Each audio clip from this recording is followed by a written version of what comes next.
नमस्कार। नमस्कार। म मदन पेसी। हामी सुदूर मुसायराको 30औं श्रृङ्खलामा आइपुगेका छौँ। आज हामीसँग 3 जना गजलकारहरू हुनुहुन्छ। उहाँहरूसँग मिठो भलाकुसारी गर्नेछौँ। अबको 1 घण्टासम्म उहाँसँगै सहयात्रा गर्नेछौँ। हामीलाई निहालिरहनुहुने सबैमा स्वागत छ। के अरे बोलौ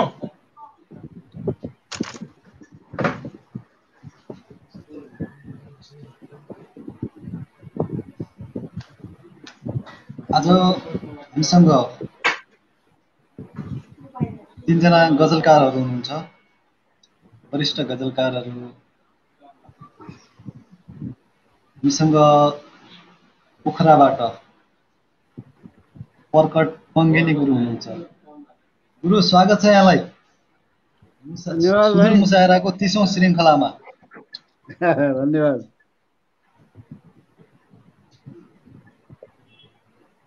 कस्तो छ गुरु अहिले पोखरातिरको अवस्था? कोरोनाको त्रास कस्तो छ? अब म कोठाभित्रै छु। बाहिर पानी परिरहेको छ। अब यो पानी पोखराको त अब पानी त अब भइहाल्यो। बाहिर निस्केको छैन। अनि भित्रै बस्ने, लेख्ने, पढ्ने, फेसबुक चलाउने, दैनिक यस्तै छ, सुत्ने। हुन्छ, हामी एकछिनपछि हजुरका मिठा मिठा गजल सुन्छौँ।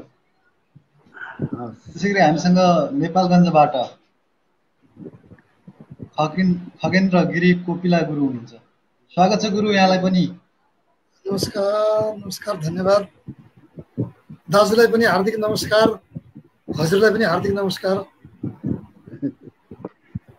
कस्तो छ गुरु अहिले नेपालगञ्जको अवस्था? हामी पनि दाजुले भन्नुभयो जस्तै लकडाउनकै पिरियडमा छौँ र भर्खर अहिलेको कुरा गर्दाखेरि पूर्वतिरबाट बादल भरिन लागेको छ, आकाशभरि, र पानी पर्ने स्थिति छ। अहिले यहाँ हुरी आउने जस्तो स्थिति देखिएको छ।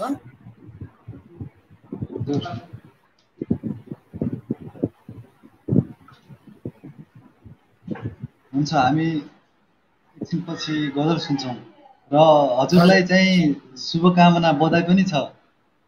धन्यवाद।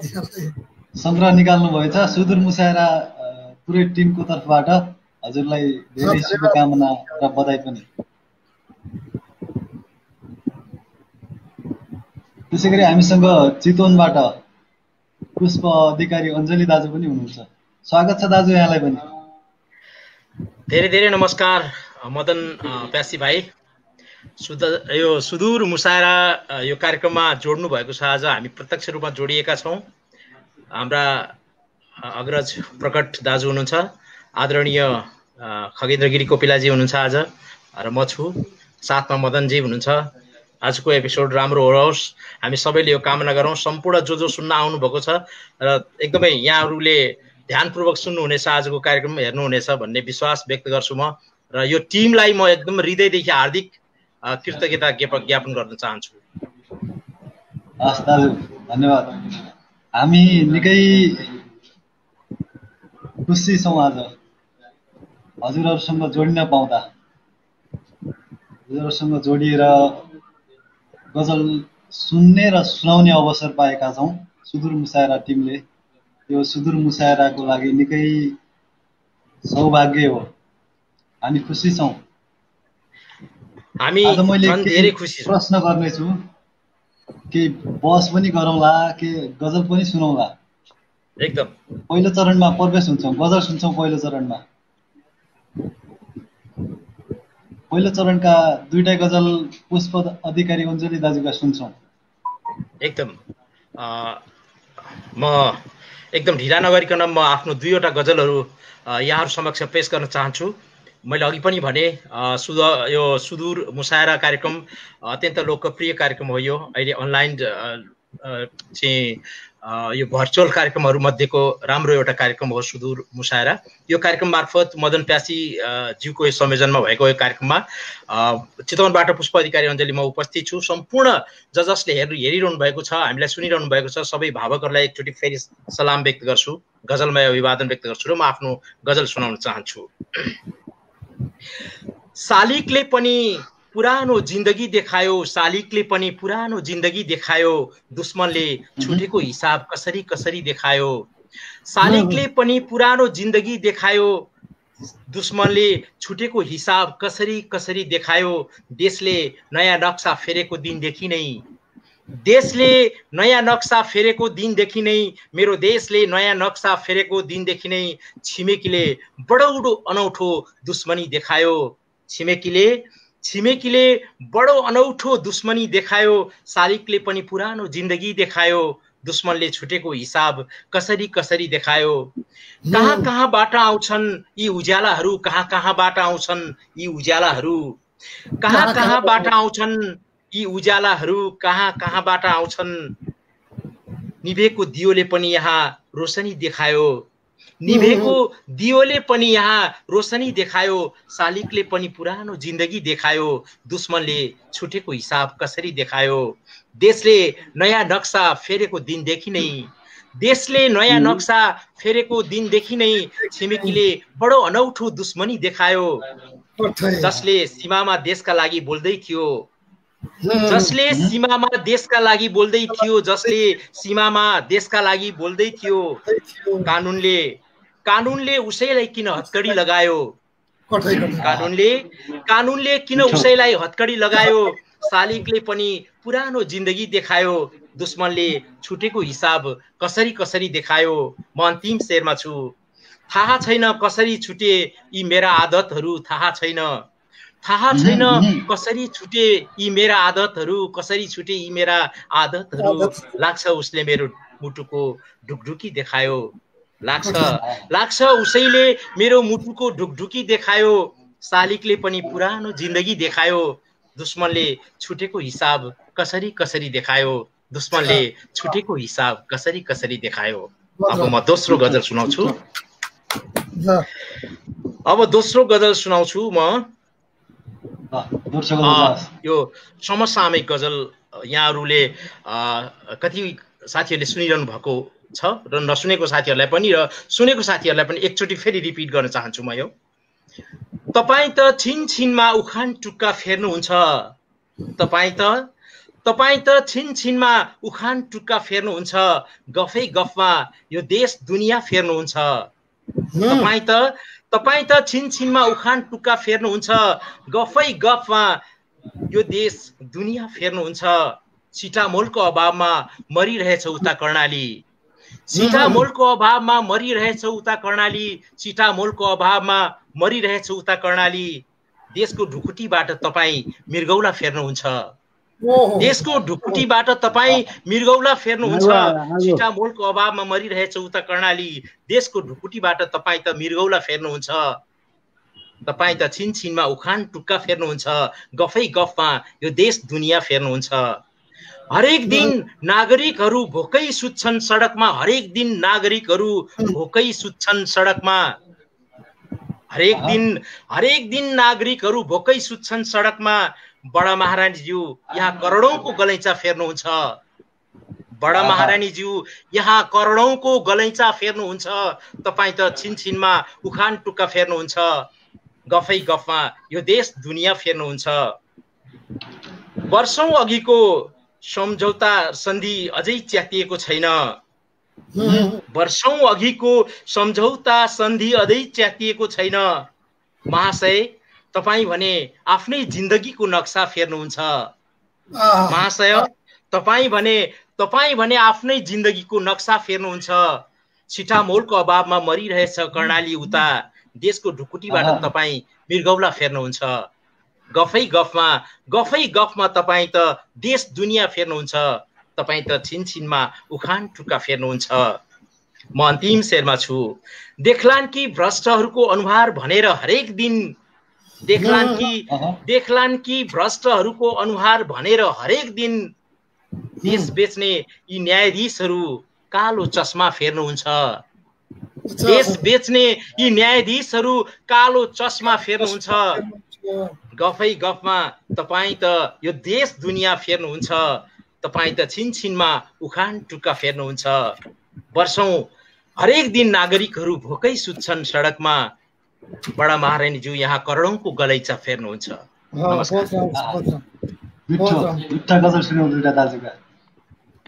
आभारी छु दाजु, यो समय दिएर हामीसँग जोडिनु भयो, निकै आभारी छौँ। हामी आज धेरै खुसी छौँ हजुरहरूसँग जोडिन पाउँदा। अबको 1 घण्टा सँगसँगै सहयात्रा गर्न पाउँदा निकै खुसी छौँ। एकदम यो सद्भाव, यो आत्मीयता।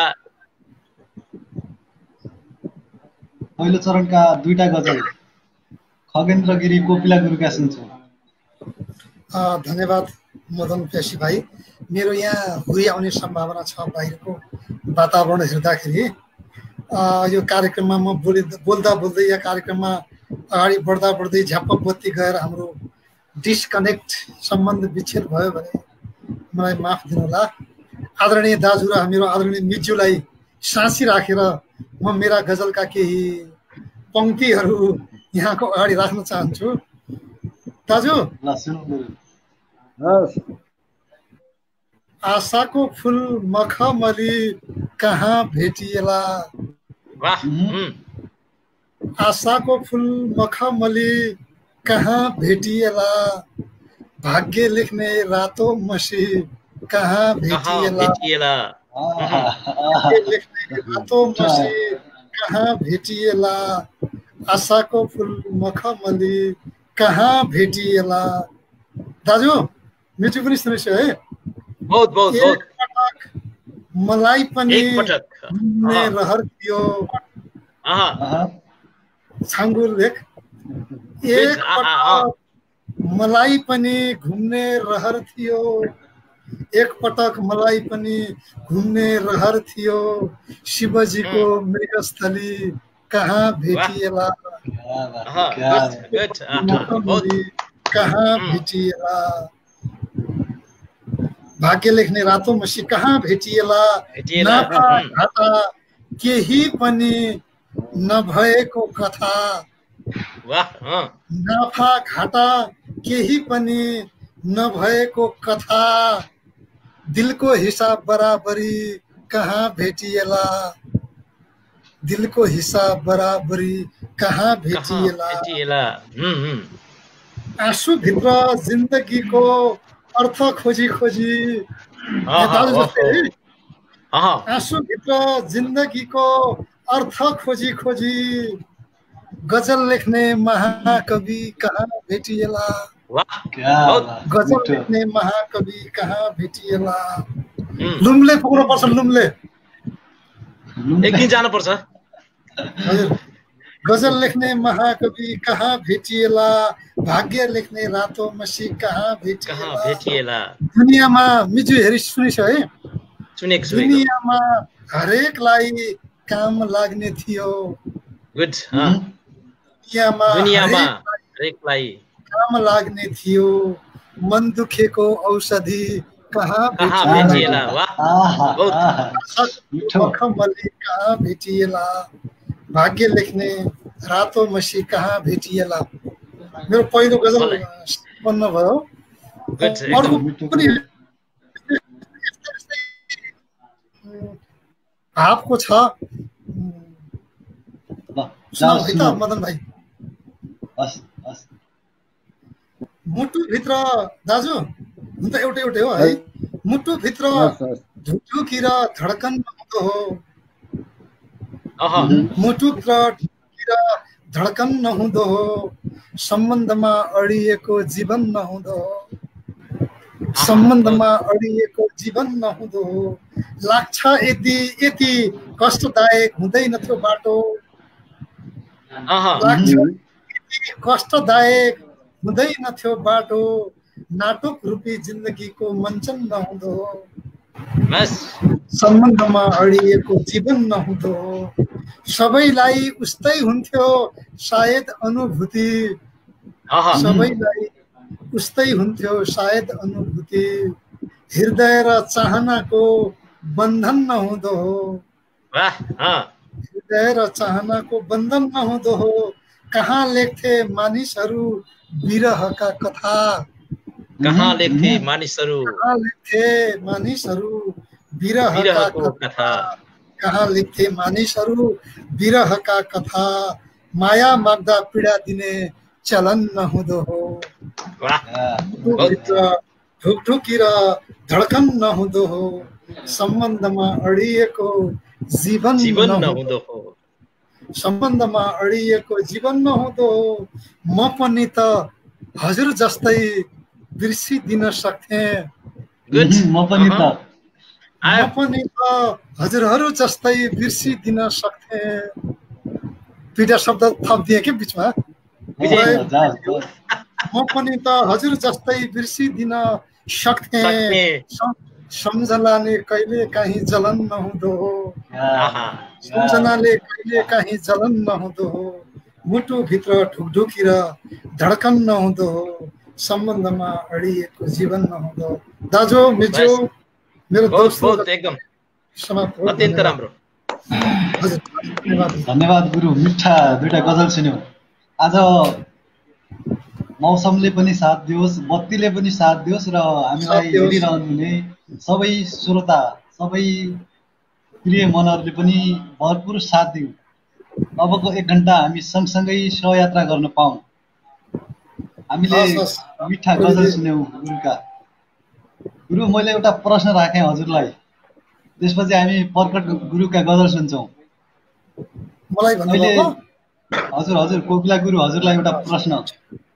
अहिले जुन बर र स्वतन्त्र गजलमा एक प्रकारको अहिले लडाई चलिरहेको छ, त्यसको विषयमा थोरै तपाईँको केही विचार राखिदिनु न।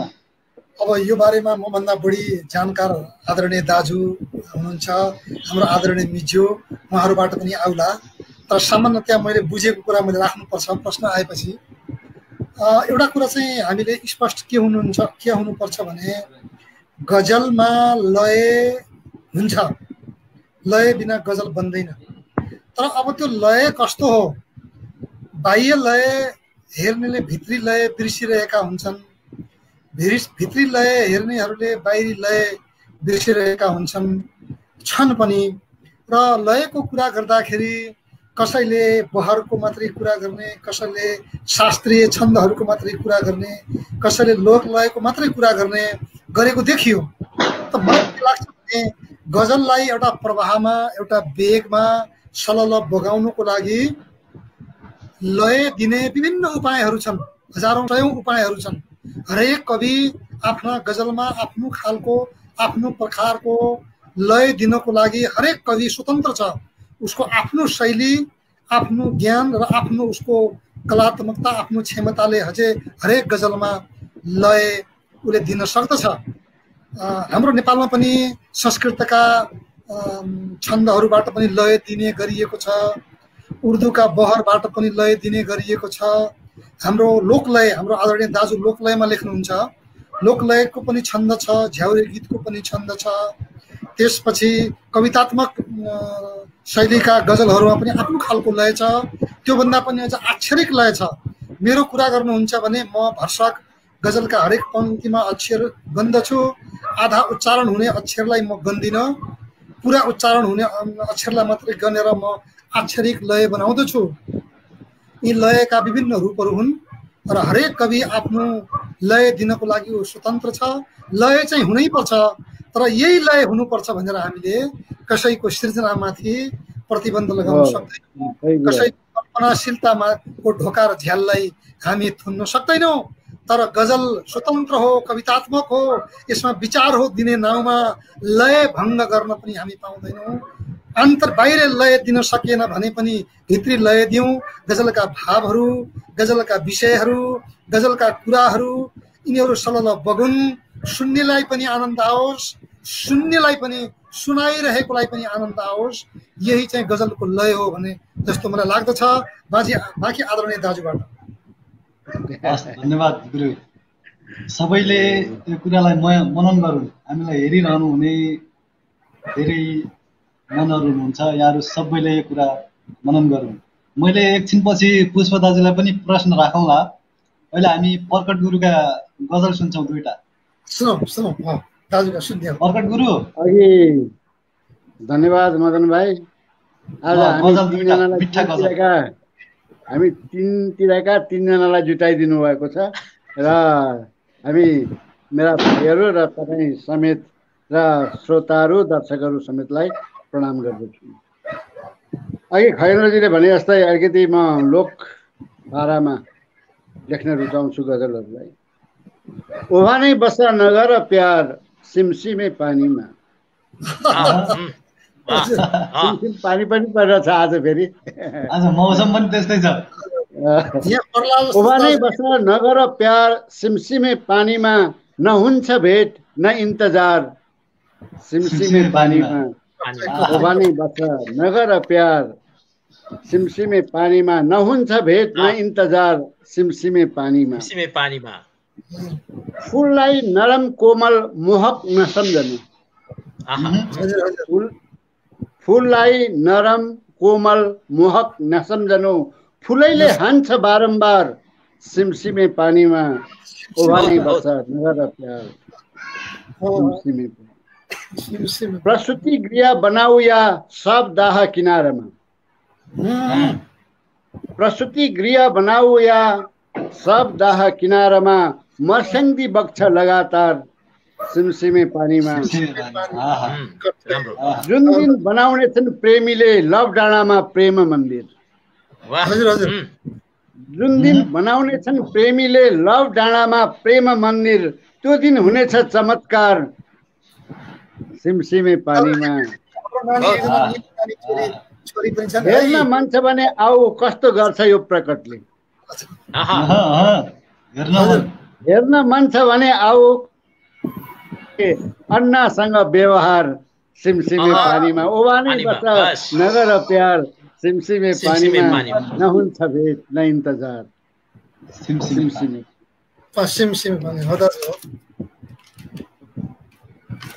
बहुत सुन्दर छ दाजु, मिठो। अब अर्को कति मिठो नाम रहेछ रैना मैसाबको। कति मिठो नाम रहेछ रैना मैसाबको, रैना रैना जपिराख्छ मैना मैसाबको। कति मिठो नाम रहेछ रैना मैसाबको, रैना रैना जपिराख्छ मैना मैसाबको। फिक्का लागे अरू सबै यस्तो रूप देख्दा। फिक्का लागे अरू सबै यस्तो रूप देख्दा, निलो गहिरो सागर जस्तै नैना मैसाबको। कति मिठो नाम रहेछ मैना मैसाबको। दुधै दुधले धोए जस्तै कलकलाउँदो मुहार। दुधै दुधले धोए जस्तै कलकलाउँदो मुहार, थुप्रै होलान् वस्तु भाउ लैना मैसाबको। कति मिठो नाम रहेछ रैना मैसाब। राजीनामा पास गर्थे औँठा छाप लगाई। राजीनामा पास गर्थे औँठा छाप लगाई, मेरै नाममा परे धर्म बैना मैसाबको। कति मिठो नाम रहेछ। एकान्तमा देख्न पाउँछ यस्तो रूप रङ्ग। एकान्तमा देख्न पाउँछ, एकान्तमा देख्न पाउँछ यस्तो रूप रङ्ग, भाग्यमानी रहेछ सत्य ऐना। कति मिठो नाम रहेछ रैना मैसाबको, रैना रैना जपिराख्छ मैना मैसाबको। बहुत सुन्दर दाजु, धन्यवाद। बहुत सुन्दर दाजु, बहुत सुन्दर दाजु, बहुत सुन्दर। मिठा गजल सुन्यो गुरु। धन्यवाद। दाजुलाई प्रश्न गर्नु अनि हाम्रो मिचुलाई पनि एउटा प्रश्न गर्नु, त्यसपछि अगाडि बढाउँला हामी। अर्को गुरु, हजुरलाई एउटा प्रश्न राखेँ मैले। जुन विश्वविद्यालयको कोर्समा राम्रा गजल किन पढ्दैनन्? हजुरको विचार थोरै राखिदिनु न। मलाई कस्तो न कि हाम्रो साहित्यिक फाँटमा, साहित्यिक विधामा, नेपाली वाङ्मयमा सबैभन्दा रुचाइएको विधा पनि गजल हो र सबैभन्दा आरोपित विधा पनि गजल हो। कतिले त गजललाई काव्य नै होइन, नेपाली कुनै होइन भन्ने हामीले जान्दाखेरि भन्ने मान्छेहरू थिए। नेपाली गजललाई नेपाली मान्छे पनि हामीले गजल वाचन गर्ने बेलामा उपस्थित थिए। अचेल उहाँहरू। र कवितालाई यहाँबाट आयो भनिँदैन, कथालाई यहाँबाट आयो भनिँदैन, गीतलाई यहाँबाट आयो भनिँदैन, तर गजल चाहिँ उर्दूबाट आयो, फारसीबाट आयो, हिन्दीबाट आयो। यो किन आरोप यो? मलाई त्यहाँ चाहिँ एउटा मन पुगेको छैन। अर्को कुरा चाहिँ विश्वविद्यालयमा किन पढ्दैन भने त्यो पाठ्यक्रम बनाउनेहरू चाहिँ राजनैतिक चेतका मान्छेहरू छन्, जहाँ चाहिँ कविहरू नै बस्दैनन्। मैले सुनेको अनुसारको अस्ति भर्खर पनि एउटा घटना, त्यस्तै घटना घट्न गयो। एकजनाले अब राजनीतिक के भन्छ त्यसलाई, फोर्स लगाएर आफ्नो कवितालाई हो कि त्यसलाई चाहिँ पाठ्यक्रममा राख्नुभएको भन्ने कुरा पनि सञ्जालमा आएको थियो। भनेपछि त्यो पाठ्यक्रम बनाउने विद्वानहरूले पाठ्यक्रम बनाए पो पर्छ त धेरै कुराहरू। विद्वानहरू हुँदैनन् अनि चाकरी चाप्लुसीको भरमा अथवा पैसाको भरमा अथवा राजनीतिक प्रतिको पूर्वाग्रहको आधारमा राख्छन्। त्यस कारणले नपरेको होला मेरो विचारमा है। हुन्छ, यो सुन्दर विचारको लागि निकै आभारी छौँ। पुष्प दाजु। हजुर भन्नुहोस् त। हजुरलाई म पुष्प भनेर बोलाउने कि अञ्जली भनेर बोलाउने आफै कन्फ्युज छु है। एकदम पुष्प दाजु नै भन्छु ल। त्यो भन्दा पनि श्रीकृष्ण भनेर बोलाएमा अझ न्याय हुन्छ। श्रीकृष्ण, ल आजबाट श्रीकृष्ण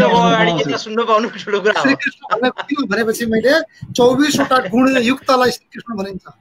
24वटा गुण कृष्ण भनिन्छ।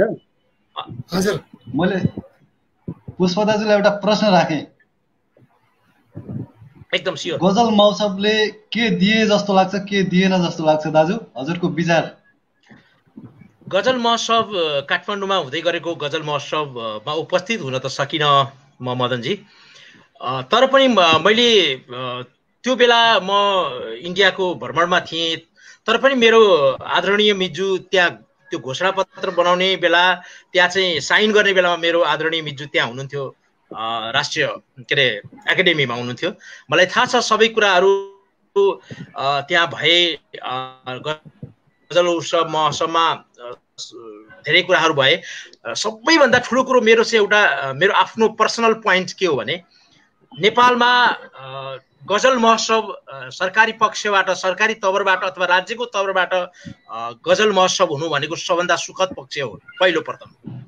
दोस्रो कुरा, त्यहाँ जति जे बुँदाहरूमा जुन जुन कुराहरूमा साइन भए, एक दुईवटा बुँदाहरू बाहेक बाँकी बुँदाहरूमा भएका साइनहरू असाध्यै राम्रो छ, सबै कुराहरू मिलेको छ। तर पछिल्लो समय जहाँ मदनजी गजल लेख्दै हुनुहुन्छ, जहाँ विदेशको ठाउँमा बसेर एउटा गजलकार त्यहाँ बसेर लेख्दै हुनुहुन्छ गजलका विषयमा आएका टीका टिप्पणी, गजलका विषयमा आएका थुप्रै बहसहरू हामीले हेर्दा अथवा हामीले बुझ्दा एउटा दुईटा पोइन्टहरूमा हाम्रा आदरणीय व्यक्तित्वहरूले त्यहाँ अलिकति चिप्लिएको हो कि भन्ने मलाई लाग्छ। किनभने हामी गजल लेख्दैछौँ, हामीले लेखेका गजलहरू जुन प्रकारका गजलहरू हामी लेखिरहेका छौँ, एकछिन अगाडि आदरणीय बिजुले खगेन्द्र गिरी कोपिलाज्यूले भनिसक्नु भएको छ, हामीले लेख्ने गजलहरूमा एउटा लयात्मक चेत हुनुपर्छ होइन, भावगत रूपमा पनि हामी सचेत हुनुपर्छ, अथवा चाहिँ बहर भनेर बहरको पछाडि दौडिएर बहरमा लेखिएका गजलहरू सबैले वाचन गर्न पर्ने अथवा सबैले सुन्न मन लाग्ने खालको पनि त त्यो हुनु पर्यो नि त। त्यसमा हुनाले ती सबै कुराहरूलाई हेर्दा हामी के भन्छौँ भने हामीले जहाँ बसेर जस्तो गजल लेख्यौँ जस्तो गजल लेख्छौँ हामी, ती गजलहरूमा हामी सबैले आफ्नो भावगत चेतलाई राखेर गजलको सौन्दर्य पक्ष र गजलको जुन श्रुति मधुर पक्ष छ त्यो बीचमा हामीले लेखिरहेका गजलहरूले कसलाई कतिको छोएको छ त्यो कुरा हेर्ने हो। र हाम्रा गजलका विद्वानहरूले जुन रूपमा जे गर्नुभएको छ गजल महोत्सवमा त्यो हामी 80% त्यसलाई सहमत गर्न सक्छौँ। र मलाई लाग्छ दोस्रो महोत्सव अथवा तेस्रो महोत्सवमा यी सबै कुराहरू सचिएर जानेछन्। सबै कुराहरू हामीले सोचे जस्तो गजलको एउटा राम्रो परिणाम आउनेछ पछि भन्ने मलाई लाग्छ। हस्, हुन्छ दाजु। हामीले सुन्दर विचार अनि मदनजी हजुर हामी बीचमा पनि हामी थुप्रै कुराहरू अहिले प्रकट दाजुले गर्नुभयो। हामीले धेरै कुराहरू गजलको बारेमा गर्छौँ र हामी गजलमा अझै सचेत हुन सकिरहेका छैनौँ। हामी के गर्छौँ, पछिल्लो पुस्ताले पनि र अघिल्लो पुस्ताले दुवै पक्षले बुझ्न सकिरहेको छैन कि भन्ने हामीलाई लागिरहेछ, किनभने यो हाम्रो कमजोरी पनि हो। पछिल्लो पुस्ताले एकैचोटि पाठशाला छोडेर विश्वविद्यालय खोजिरहेको छ, त्यो खोज्नु हुँदैन। पाठशालाबाटै हामी केही सिकेर विश्वविद्यालय पुग्न सक्छौँ। त्यसमा हुनाले पहिला हामी पाठशालाको अध्ययन गरौँ, पाठशालाको अध्ययनबाट मात्रै विश्वविद्यालयमा हामी पुगौँ र त्यहाँ पुगेर विश्वविद्यालयको अध्ययन गरिसकेपछि मात्रै हामी गजलमा सचेत कुराहरू दिन सक्छौँ, राम्रा कुराहरू दिन सक्छौँ। यो चाहिँ हाम्रो अभिमत हो। हस् हस् दाजु, निकै सुन्दर विचारको लागि आभारी। हामीलाई धेरैले निहाल्दै हुनुहुन्छ, यहाँहरू सबैलाई एकमुष्ट स्वागत छ, नमस्कार छ, माया छ, प्यार छ, सम्झना छ, सम्मान छ। हामी सुदूर मुसायराको 30औं श्रृङ्खलामा छौँ। आज हामीसँग 3 जना वरिष्ठ गजलकारहरू हुनुहुन्छ, निकै नाम चलेका गजलकारहरू हुनुहुन्छ। उहाँहरूसँग तपाईँलाई लागेका केही प्रश्नहरू छन् भने कमेन्टमा राखिदिनु होला। मैले धेरै प्रश्न त लिने छैन, तर केही प्रश्नहरू मैले समेटुला। हामी दोस्रो चरणमा प्रवेश हुन्छौँ दाजु। दोस्रो चरणका 2टा गजल फेरि सुन्छौँ अञ्जली दाजुका।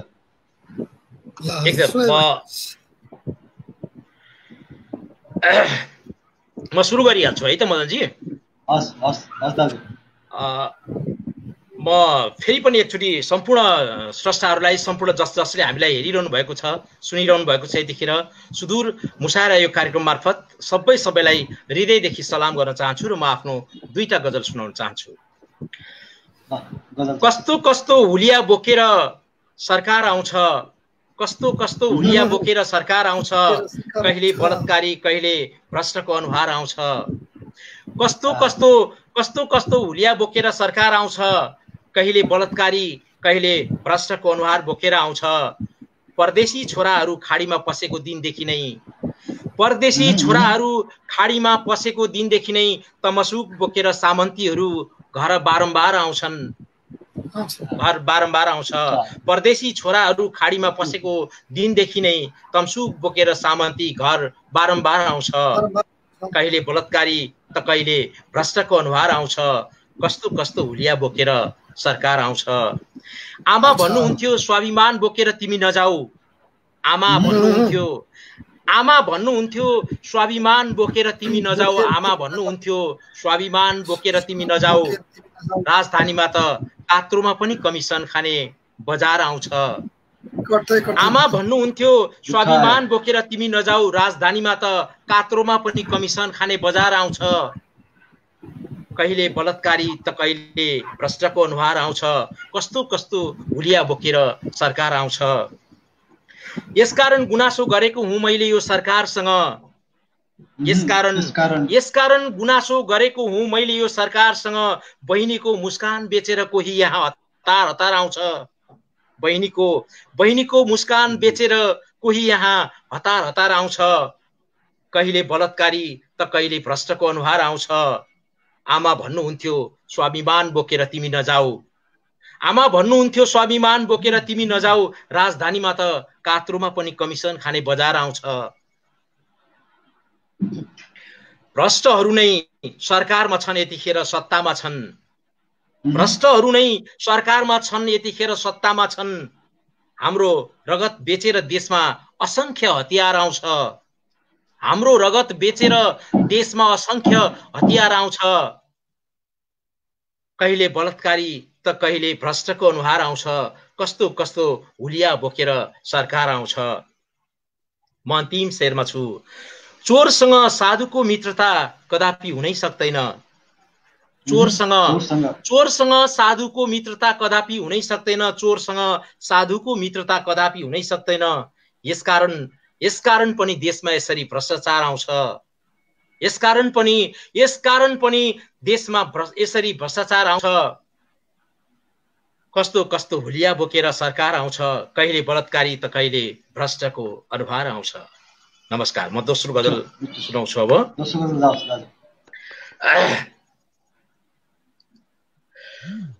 दोस्रो गजल सुनाउँछु म अब। एक मिनट दोस्रो गजल सुनाउँछु म अब।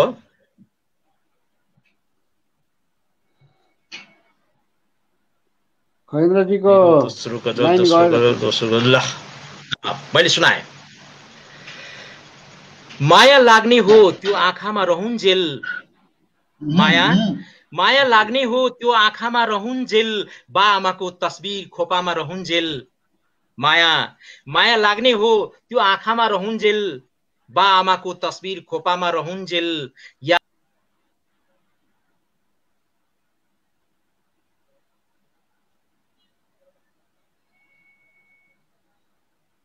हामी सुदूर मुसायराको 30औं श्रृङ्खलामा छौँ। आज मौसमले र बत्तीले साथ हामीलाई खासै दिइरहेको छैन। हाम्रो खगेन्द्र गुरुको पनि बत्ती गए जस्तो लागिरहेको छ। पुष्प दाजुको केही समस्या भयो। उहाँको गजल सुन्दै थियौँ, उहाँलाई मैले फेरि जोडेँ। गजल सुन्छौँ उहाँको। ल गजल सुनौ दाजु। ल सुन्दै गरेको गजल।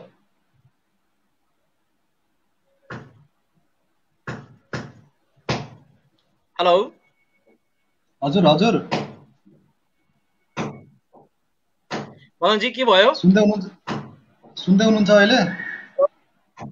अहिले सुन्दैछु। काटियो होइन? ल ठिक छ दाजु, केही छैन। ल गजल जाओस्। ल सुरु गरे है त फेरि। जाओस्। माया लाग्ने हो त्यो आँखामा रहन्जेल, बा आमाको तस्बिर खोपामा रहन्जेल। याद कहिले हराउँदैन छोडेर गए पनि, श्रीमतीको मन जब ढोकामा रहन्जेल। बा आमाको तस्बिर खोपामा रहन्जेल, माया लाग्ने हो त्यो आँखामा रहन्जेल। याद कहिले हराउँदैन छोडेर गए पनि, श्रीमतीको मन जब ढोकामा रहन्जेल। जिन्दगी सकिए पनि माया सकिँदैन, जिन्दगी सकिए पनि माया सकिँदैन। प्राण त बसिरहन्छ चितामा रहन्जेल, प्राण त बसिरहन्छ चितामा रहन्जेल। बा आमाको तस्बिर खोपामा रहन्जेल, माया लाग्ने हो त्यो आँखामा रहन्जेल। खाडीमा बसेको श्रीमानको याद आउँदै आउँदैन, खाडीमा बसेको श्रीमानको याद आउँदैन। उसले पठाएको पैसा झोलामा रहन्जेल, उसले पठाएको पैसा झोलामा रहन्जेल। खाडीमा बसेको श्रीमानको याद आउँदै आउँदैन, उसले पठाएको पैसा झोलामा रहन्जेल। माया लाग्ने हो त्यो आँखामा रहन्जेल, बा आमाको तस्बिर खोपामा रहन्जेल। कयौं मुनाहरूले यसरी तडपिएर मर्नुपर्छ, कयौं मुनाहरूले यसरी तडपिएर मर्नुपर्छ। सुन लिन गएका मदन लासामा रहन्जेल, सुन लिन गएका मदन लासामा रहन्जेल। कयौं मुनाहरूले यसरी तडपिएर मर्नुपर्छ, सुन लिन गएका मदन लासामा रहन्जेल। बा आमाको तस्बिर खोपामा रहन्जेल, माया लाग्ने हो त्यो आँखामा रहन्जेल। उसले माया गर्ने हो आफ्नो सम्झिने हो, उसले माया गर्ने हो आफ्नो सम्झिने हो। तिम्रो जवानी हात गोडामा रहन्जेल, उसले माया गर्ने हो आफ्नो सम्झिने हो। तिम्रो जवानी हात गोडामा रहन्जेल। तिम्रो अहंकार तिम्रो अभिमान रहिरहने हो, केही बेर मात्र त्यो ऐनामा रहन्जेल। माया लाग्ने हो त्यो आँखामा रहन्जेल, बा आमाको तस्बिर खोपामा रहन्जेल, बा आमाको तस्बिर खोपामा रहन्जेल। नमस्कार। मिठो मिठो गजल सुनाउनु दाजु, निकै आभारी छौँ। हामीसँग जोडिएर आज गजल सुनाइरहनु भएको छ, आफ्ना विचार पनि राखिरहनु भएको छ। निकै आभारी छु दाजु, हामीलाई यो समय दिनुभयो। धेरै धेरै धन्यवाद। हामीलाई निहालिरहनु हुने सबैमा फेरि पनि स्वागत छ। भर्खरै जोडिनु हुने, सुरुबाटै हामीलाई निहालिरहनु हुने सबैलाई माया प्यार सम्झना। हामी 30औं श्रृङ्खलामा छौँ। हाम्रो खगेन्द्र गिरी कोपिला गुरुका गजल सुन्ने बेला हो यो। उहाँ नेपालगञ्जमा बत्ती गए जस्तो छ। मलाई एकछिनपछि जोडौँला। अहिले पर्कट पङ्गिनी गुरुका गजल सुन्छौँ, मिठा पेर्मिल गजल। पर्कट गुरु धन्यवाद भाइ। ल गजल जाओस्। ल पेर्मिल गजल। म यता यो अघि यो काठमाडौँबाट रोमा लम्साल बहिनीले केही सहयोग पनि गर्नुभएको थियो र उहाँले भन्नुहुन्थ्यो, भाइ आज मलाई जस्तो साइनो लाउने मन छ त्यस्तै लगाऊ तिम्रो खुसी भनी सुनाइदिनुहोस् न, त्यो गजल पुरा सुन्ने मन छ भन्नुभएको थियो। र यो सबैलाई हो, सबैलाई हो, देश विदेशमा रहेर हेर्नुभएकाहरू सबैलाई हो, हजुरलाई पनि हो मदनजी अनि हजुरलाई पनि हो पुष्पजी। तर हामी सुन्छौँ, सबैले सुन्नुहुन्छ। जाओस् गजल। जस्तो साइनो लाउने मन छ त्यस्तै लगाऊ तिम्रो खुसी, जस्तो साइनो लाउने मन छ त्यस्तै लगाऊ तिम्रो खुसी, पिउने आखिर म छँदैछु जे मगाऊ तिम्रो खुसी। जस्तो साइनो लाउने मन छ त्यस्तै लगाऊ तिम्रो खुसी, पिउने आखिर म छँदैछु जे मगाऊ तिम्रो खुसी। आउँदा आउँदै अबेर भयो साँझ पर्यो म के गरौँ। म अलिकति गजल। आउँदा आउँदै अबेर भयो साँझ पर्यो म के गरौँ। आउँदा आउँदै अबेर भयो साँझ पर्यो म के गरौँ। अँध्यारोमै राख या त सन्ध्या जगाऊ तिम्रो खुसी, जस्तो साइनो लाउने मन छ त्यस्तै लगाऊ तिम्रो खुसी, पिउने आखिर म छँदैछु जे मगाऊ तिम्रो खुसी। टाढा थिए हिजो अस्ति आज छेउमै बसेको छु।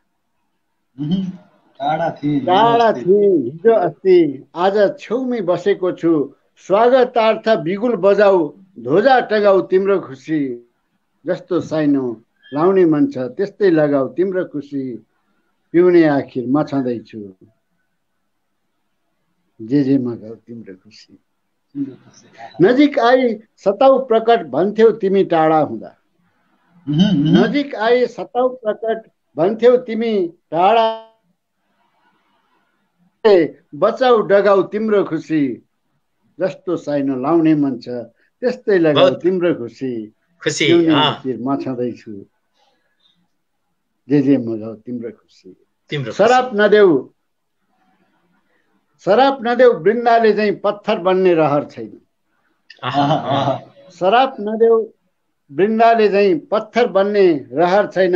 आजको रात ओछ्यानमा सुताउ भगाऊ तिम्रो खुसी, जस्तो साइनो लाउने मन छ त्यस्तै लगाऊ तिम्रो खुसी, पिउने आखिर म छँदैछु जे मगाऊ तिम्रो खुसी। अनि अघि म यो गजल वाचन गरिरहँदाखेरि एउटा विशेष गरेर अञ्जलीजीलाई सोचेको होइन कि जिज्ञासा राखेको। अब मेरो यो सबल पक्ष हो कि दुर्बल पक्ष हो मलाई थाहा छैन। म गजल लेख्दाखेरि एउटा दृश्य सुरुबाट अन्तिमसम्म एउटा दृश्यलाई लैजान मन लाग्छ। विभिन्न शेरहरू फरक शेरहरू होइन कि एउटै लयमा सुरुबाट तलसम्म लैजान मन लाग्छ। तर मैले आजकलका भाइ बहिनीहरूले चाहिँ के भन्दाखेरि फरक विषयलाई लिएर एउटै गजलमा पनि 4-5 शेरै पिछको फरक विषयलाई लिएर लेख्ने गर्नुभएको छ। मलाई मन नपरेको होइन त्यो, मलाई मनपर्छ त्यस्तो पनि। तर मैले अघि नै हजुरलाई भने कि मेरो यो सबल पक्ष हो कि दुर्बल पक्ष हो मलाई थाहा छैन। म त्यसरी लेख्न सक्दिनँ र म एउटा दृश्यमा लेख्ने गर्छु र एउटा सुरुवातबाट अन्त्यसम्म एउटा कथामा बगाउँछु। त्यही नै मैले पुष्पजीसित जिज्ञासा राखेको। यो त यति राम्रो कथाको प्लट बनेको छ नि गुरुदेव। यो त सबैको भाग्यमा कहाँ यस्तो हुन्छ र? सबैले कहाँ यसरी एउटै कथालाई प्लट बनाएर चाहिँ 5 शेर 10 शेर 11 शेर 21 शेर लेख्न सक्छन् होइन? यो त गुरुको ठुलो एउटा सबैको आफ्नो त्यो कला हुन्छ। अर्को एउटा भर्खर गुरु हो अर्को एउटा हो प्रश्न राखे प्रश्न अरे त्यसपछि गजल सुनौला। हामीसँग खगेन्द्र गिरी कोपिला गुरु अहिले जोडिसक्नु भएको छैन, त्यही भएर उहाँ जोडेपछि गजल सुनौला। एउटा प्रश्न राखेँ मैले हजुरलाई, हजुरको सुरुवाती गजल लेखनको अनुभवी हामीलाई हेरिरहनु हुने, हामीलाई सुनिरहनु हुने र हामीलाई केही बताइदिनु न हजुरको अनुभव। भनेको मेरो गजलको लेखन शैली भन्नुभएको हो कि या रचना गर्व भन्नुभएको? सुरुवातदेखि अहिलेसम्मको अनुभव गजल लेखन। यसमा एउटा त्यहाँ अलिकति घटना पनि छ। त्यति बेला म लुम्ले कृषि केन्द्रमा काम गर्थेँ, पोखराबाट करिब 35 किलोमिटर उत्तर। यो 52-53 सालको कुरा हुनुपर्छ र त्यो बेलामा पोखरामा बसेर दीपक समीप, सरस्वती श्रेष्ठ सरू, रमेशचन्द्र घिमिरेहरूले गजल लेख्थे। अघि पनि मैले त्यो कुरालाई कोट्याएको। म लुम्लेबाट कहिले पोखरा आउने बेलामा समता काव्य सन्ध्यामा जाँदा अथवा गजल सन्ध्यामा जाँदाखेरि अरूले गजल भनेपछि नाक खुम्च्याउने, गजल त कुनै विधा नै होइन भन्ने, गजललाई हेयका दृष्टिकोणले हेर्ने त्यो बेलामा थियो। 52, 53, 55 सालसम्मै चाहिँ यो रहिरहेको थियो। अनि मलाई गजल मन पर्थ्यो। म लुम्लेमा बसेर गीतहरू मैले धेरै लेखेँ। पछि दीपक समीपले के भन्नुभयो भने, होइन दाइ तपाईँ गीत पनि राम्रै लेख्नुहुन्छ, तपाईँ गजल पनि लेख्नुहोस् न भन्ने कुरा चाहिँ दीपक समीपजी जो उहाँले चाहिँ भनेपछि ल त लेखौँ भनेर चाहिँ त्योभन्दा अगाडि पनि 2-4वटा चाहिँ लेखिएको थियो। जस्तो कि दुबसु छेत्रीले निकालेको नेपाली समसामयिक गजलमा मधुपर्कमा मैले चाहिँ छापेको थिएँ, तर नगण्य मात्रामा लेखेको थिएँ। मैले 52-53 सालसम्म त 10वटा पनि गजल लेखेको थिइनँ होला। तर दीपकजीले त्यसो भनेपछि एकातिर गीत पनि लेख्दै गएँ र चाहिँ मैले गजललाई पनि लेख्दै गएँ।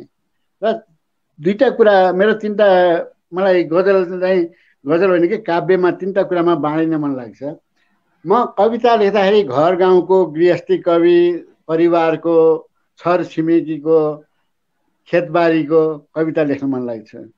गीतमा अलिकति वियोगान्त, अलिकति आलाप, अलिकति आक्रोश मेरो शैलीमा। तगारो छेउ आएर पनि आँगनी टेकिनौ, आँखाको डिल भत्किँदा पनि तिमीले देखिनौ भन्ने गीतहरू भनेको अलिकति गुनासो, प्रेमिकालाई गुनासो भनौँ न। भने गजलमा चाहिँ मलाई रोमान्टिक पर्यो, किनकि धेरैले प्रेमिल रुचाइदिनु भयो र चाहिँ मैले आफ्नो धारलाई प्रेमिल नै बनाएँ। अब यसमा पनि धेरैले भन्छन् कि दाइ तपाईँले खालि प्रेमिल मात्रै लेख्नुभयो, देश प्रेमको नाममा अथवा अरूको नाममा किन लेख्नुहुन्न भन्ने कुरा गर्छु। म कविता देश प्रेमकै बारेमा नै लेखिरहन्छु। घर गाउँ भनेको देश नै हो। गीतमा पनि लेखेकै छु, लाली गुराँस पनि गीतै हो, देश नै हो। गाई बस्तु पनि देश नै हुन्। खरबारीमा जाँदाखेरि त्यो पात बजेर पात टिपेर बजाउने पनि त्यो पनि देश नै हो। भनेपछि देश भन्नेमा चाहिँ देश त सम्पूर्ण हुने, आफै देश हौँ नि त हामीहरू त। अनि शब्दमा किन देश खोज्ने, भावनामा देश खोज्ने हो। त्यसो हुँदाखेरि छ नि त। अब कविता पढिदिनुहोस् अथवा गजल पढिदिनुहोस् अथवा चाहिँ सुनिदिनुहोस्, पढिदिनुहोस्, गीत सुनिदिनुहोस्, तर लेखकलाई चाहिँ छुट्टै एउटा स्वतन्त्र पूर्वक लेख्न दिनुहोस्। जस्तो कि मैले एकै सिटिङमा पनि कहिले वियोगान्त गजल पनि लेखेको छु अनि संयोगान्त अथवा चाहिँ प्रेमिल गजल पनि लेखेको छु। एकै सिटिङमा कहिले प्रेमिल गीत पनि लेखेको छु र कहिले वियोगान्त गीत पनि लेखेको छु। आफ्नो मूड अनुसारको परिवेशले दिए अनुसारको हुन्छ र मेरा सुरुवाती दिनहरू लुम्लेबाट सुरु भएका हुन् र पछि म पोखरा आएपछि त अनि धेरै भाइ बहिनीहरूको साथ पाएँ। अक्षर यात्रामा गइन्छ र गजलहरू लेख्छन् भाइ बहिनीहरूले। अघि मैले पुष्पजीलाई भनेकै कुरा त्यो हो, भाइ बहिनीहरूले यति चोटिलो यति राम्रो गजल जुन देख्दाखेरि चाहिँ सकारात्मक डाहा लाग्छ। भर्खरका भाइ बहिनीहरूले लेखेको गजल यति राम्रो हुन्छन् कि सकारात्मक डाहा हुन्छ कि त्यसलाई, नकारात्मक होइन कि सकारात्मक डाहा। किन मैले लेख्न सकिनँ भने अब उहाँ के हो त, उहाँ अहिले चाहिँ झन् बढी चाहिँ पोखराको परिवेशमा कुरा गर्दा गजलले सबैभन्दा बढी हुन त जहाँ पनि चितवनमा पनि हो, नेपालगञ्जमा पनि हो, काठमाडौँमा पनि हो, गजल नै छ प्रचुर मात्रामा। गजल पछि बल्ल मान्छेहरूले चाहिँ कविता लेखेका होलान्, धेरैले चाहिँ गजलबाटै सुरु गरेका छन्। आफ्नो कविताको काव्य यात्रा पनि धेरैले गजलबाटै सुरु गरेका छन्। भास्कुरु, तपाईँ पेरमिल गजल लेख्ने मान्छे, गजलकार भनेर चिनिनु भएको मान्छे गजलकार हो।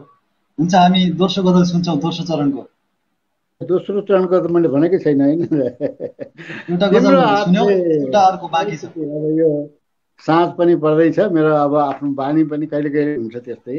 त्यो पनि लुम्लेमै लेखेको गजल हो। ए सुनौ। तिम्रो हातले भर्दै गिलास पिलाएको छुट्टै मजा। तिम्रो हातले भर्दै गिलास पिलाएको छुट्टै मजा, कोखाई कोखाई भन्दै शीतन खिलाएको छुट्टै मजा।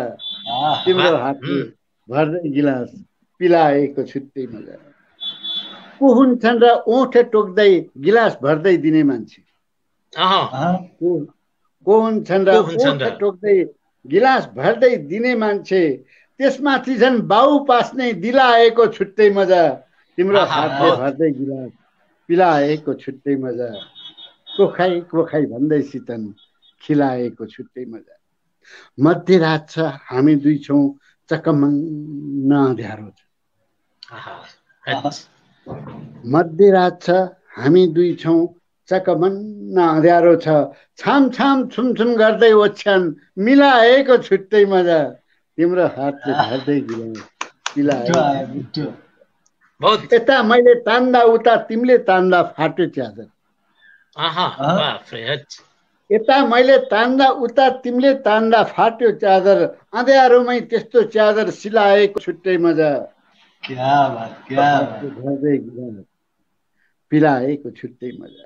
कहिले काहीँ मजा पनि कति मजा हुन्छ गाँठे, कहिले काहीँ मजा पनि कति मजा हुन्छ गाँठे, मजा मान्दा मान्दै मजा बिलाएको छुट्टै मजा। तिम्रो हातले भर्दै गिलास पिलाएको छुट्टै मजा, कोखाई कोखाई भन्दै शीतन खिलाएको छुट्टै मजा। धन्यवाद गुरु, यो समय दिएर हामीसँग जोडिनु भएको छ, मिठा गजल सुनिरहेका छौँ, निकै आभारी छौँ गुरु। हामी मुसायराको 30औं श्रृङ्खलामा छौँ, सुदूर मुसायराको। हामीसँग खगेन्द्र गिरी कोपिला गुरु पनि हुनुहुन्थ्यो। नेपालगञ्जमा बत्ती गएछ सायद, उहाँ हामीसँग अहिले जोडिरहनु भएको छैन, हामीबाट छुटिनु भएको छ। बत्ती आएपछि सायद जोडिनुहुन्छ होला। मैले पुष्प दाजुलाई एउटा प्रश्न राखेँ। हजुर, स्तरीय गजल कस्तो हुनुपर्छ दाजु, तपाईँको विचार? स्तरीय गजल कस्तो हुनुपर्छ जस्तो लाग्छ? मदनजी एकदम धेरै राम्रो कुरा गर्नुभयो होइन। अब हामी अहिले पछिल्लो समयमा, मैले अघि पनि भनेको छु, पछिल्लो समयमा छौँ, गजलको एउटा स्वर्णिम युगको चरणमा छौँ हामी। यो स्वर्ण युग हो गजलको। यो चरणमा पछिल्लो समय पछिल्लो पुस्ताले लेखेका गजलहरूले हामीलाई जुन रूपमा एउटा आदर्श बाटो देखाएको छ, त्यो अग्रज व्यक्तित्वहरूले पनि त्यसलाई एकदमै निहालेर, नजिकबाट निहालेर हेर्नुपर्ने परिस्थिति अहिले आएको छ। त्यसको हुनाले हामीले लेख्ने गजलहरूमा, हामीले लेख्ने रचनाहरूमा सबैभन्दा महत्त्वपूर्ण कुरा भावगत रूपमा हामी कस्तो लेखिरहेका छौँ, सामाजिक परिवर्तनका निम्ति देश, समाज र मान्छेहरूलाई युगीन चेतना दिनका निम्ति हामीले कस्तो रचनाहरू गरिरहेका छौँ, त्यो महत्त्वपूर्ण कुरा हुन्छ। र अहिलेको पछिल्लो पुस्ता अथवा चाहिँ पछिल्लो यो जेनेरेसनले एउटा राम्रो युग निर्माण गरेका छन्। त्यसको निम्ति हामीले सामाजिक परिदृश्य, समाजमा रहेका घटनाहरू र आफ्नो जीवनका थुप्रै घटनाहरू पनि त्यसमा समावेश हुन जरुरी छ। त्यसले गर्दा हरेक मान्छेको मन छुन सक्छ, सामाजिक जीवनलाई छुन सक्छ। र हामी नयाँ नयाँ विषयवस्तुहरूमा गजल उठान गर्न सक्छौँ।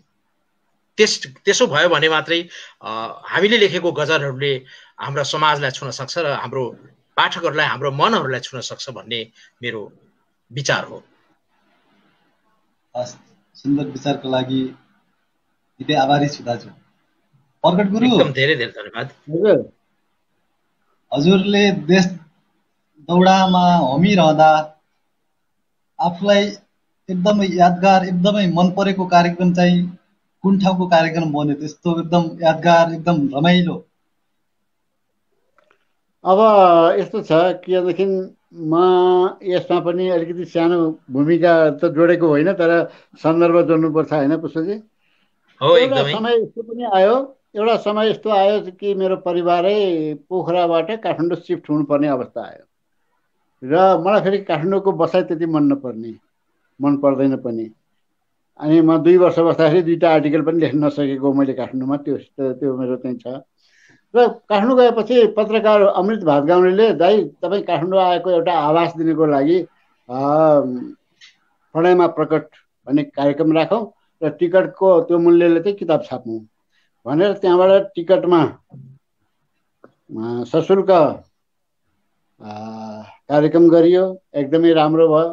त्यसपछि लगत्तै फेरि शङ्करदेव क्याम्पसका विद्यार्थीहरूले गरे, त्यही गुरुकुलमा, त्यो बेलामा गुरुकुल थियो।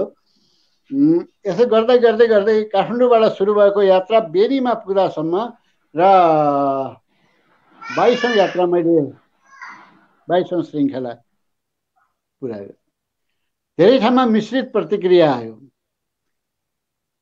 कसैले सम्झिँदा रहेछन् प्रकटले गजल गाउने भएर आएको, वाचन गर्दो रहेछ भन्ने कुरा गरे।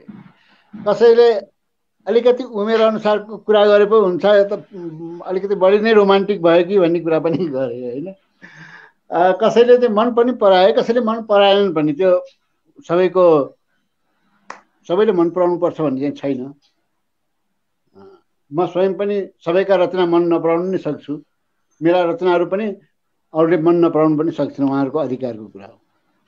तर पछिल्लो पटक चाहिँ के भयो भने, जस्तो कि नेपालगञ्जको कुरा, नेपालगञ्जमा हुँदाखेरि अनि चौतारा सिन्धुपाल्चोकमा हुँदा, त्यस्तै गरेर पोखरामै हुँदा धेरै मान्छेको समूहको उपस्थिति थियो भने अस्ति पटक बेनीमा, मेरो पछिल्लो पटक बेनीमा भएको थियो।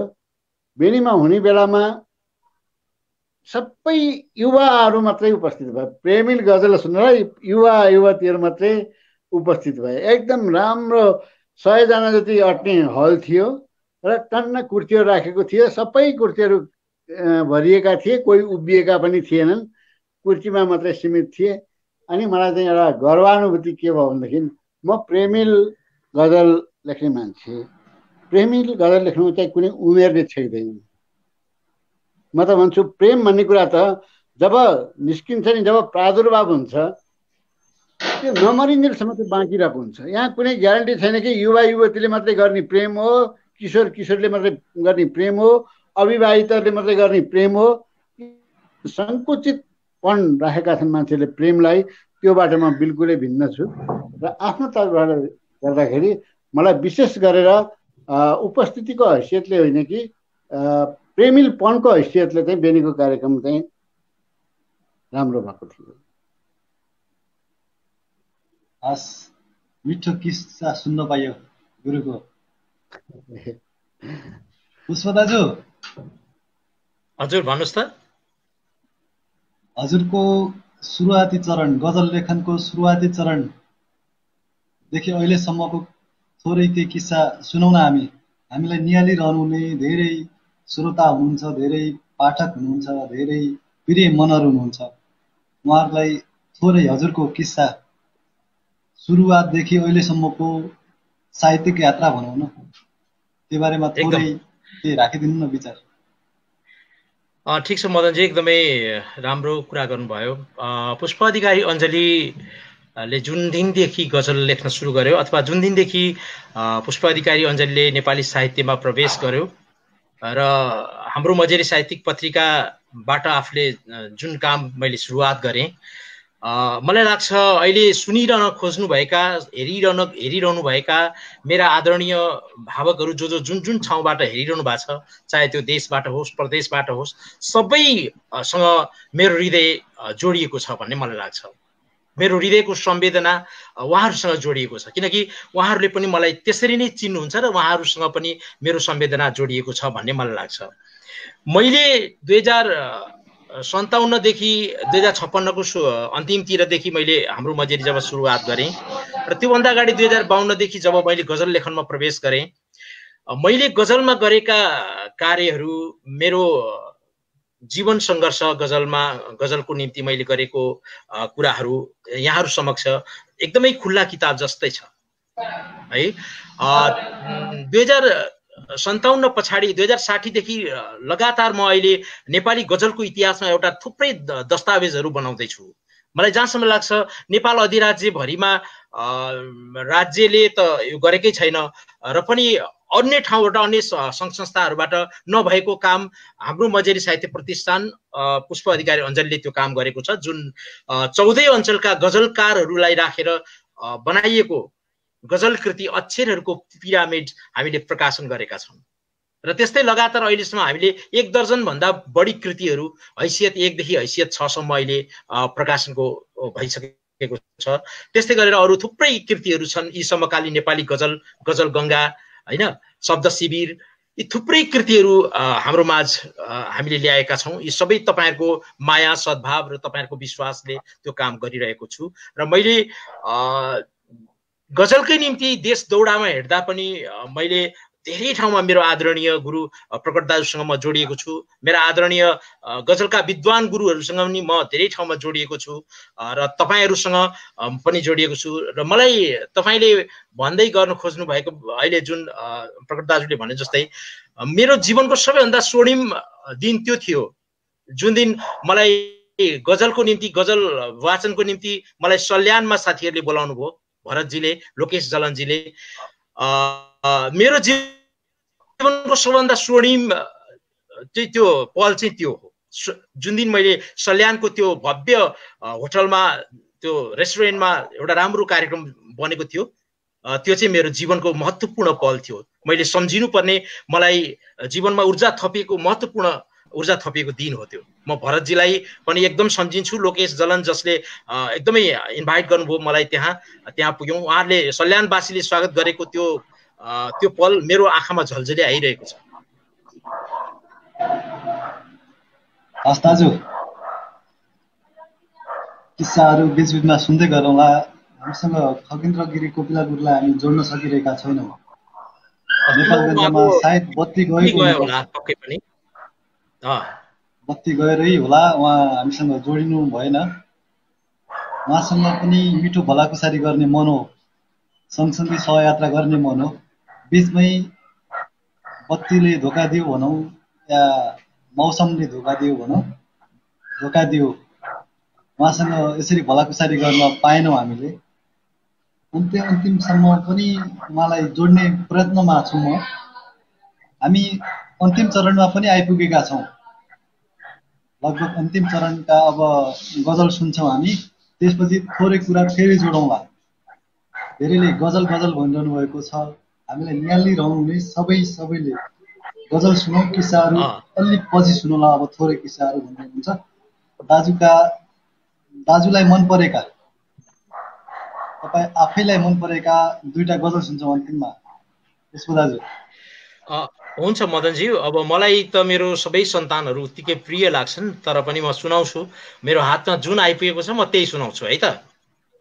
ल हस् दाजु। सबै मेरा प्रिय मनहरू, मेरा प्रिय भावक साथीहरू जसले सुनिरहनु भएको छ, मलाई हेरिरहनु भएको छ, हामीलाई हेरिरहनु भएको छ, तपाईहरुलाई फेरि एकपटक पुनः सलाम गर्छु र म आफ्नो गजल वाचन गर्छु। आँखा भएर पनि यहाँ अचेल आँखा हराउँछ, आँखा भएर पनि यहाँ अचेल आँखा हराउँछ, जसरी आफ्नै भूगोलबाट एउटा नक्सा हराउँछ, जसरी आफ्नै भूगोलबाट एउटा नक्सा हराउँछ, आँखा भएर पनि यहाँ अचेल आँखा हराउँछ।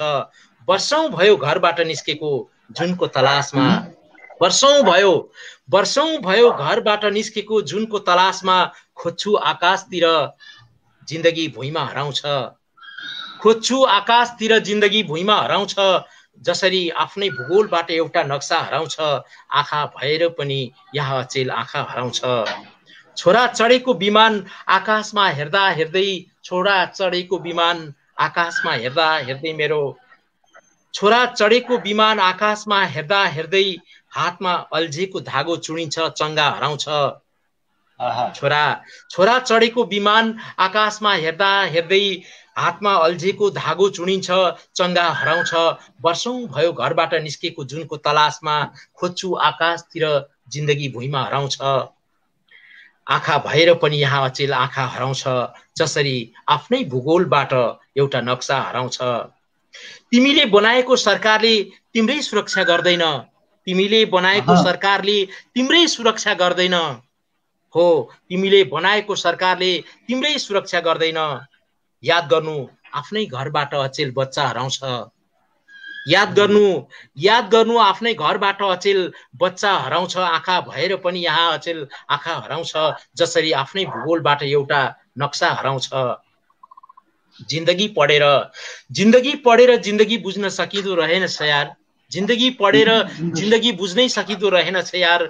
एउटा यात्रीको मिठो सफरबाट पैताला हराउँछ। एउटा यात्रीको मिठो सफरबाट पैताला हराउँछ। आँखा भएर पनि अचेल आँखा हराउँछ। जसरी आफ्नै भूगोलबाट एउटा नक्सा हराउँछ। छोरा चढेको विमान आकाशमा हेर्दा हेर्दै, छोरा चढेको विमान आकाशमा हेर्दा हेर्दै, छोरा चढेको विमान आकाशमा हेर्दा हेर्दै हातमा अल्झेको धागो चुडिन्छ, चङ्गा हराउँछ। जसरी आफ्नै भूगोलबाट एउटा नक्सा हराउँछ। आँखा भएर पनि अचेल आँखा हराउँछ। भ्रष्ट ती अगस्तीहरू खाएर कहिले अगाउँदैनन्। भ्रष्ट ती अगस्तीहरू खाएर कहिले अगाउँदैनन्। भ्रष्ट ती अगस्तीहरू खाएर कहिले अगाउँदैनन्। त्यसैले त देशभित्र देश बोक्ने भरिया हराउँछ। त्यसैले त देशभित्र देश बोक्ने भरिया हराउँछ।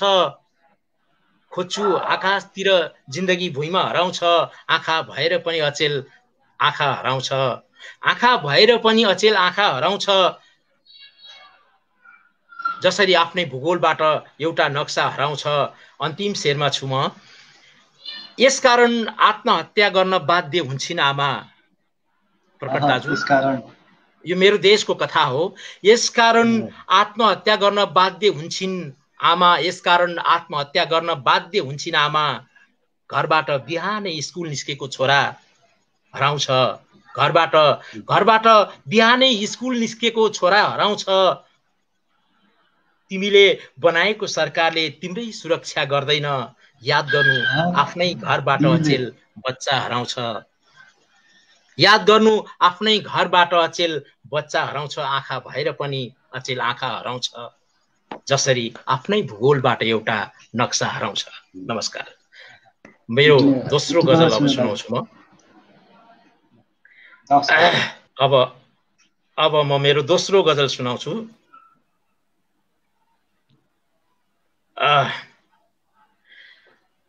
आज पनि मेरा बाको स्वाभिमान बेचियो। आज पनि मेरा बाको स्वाभिमान बेचियो। मेरी आमाले साँझ बिहान पूजा गर्ने भगवान बेचियो।